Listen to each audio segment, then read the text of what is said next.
harapan nilang yun, talagang tamang-tama dyan, no? Kita mo yung bugso ng hangin, no?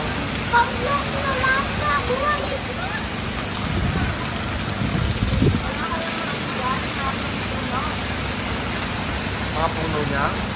Ah, dito? Wala, wala. Walang puno. Itong may mangga dito. Parang yan, malakas na harang niya.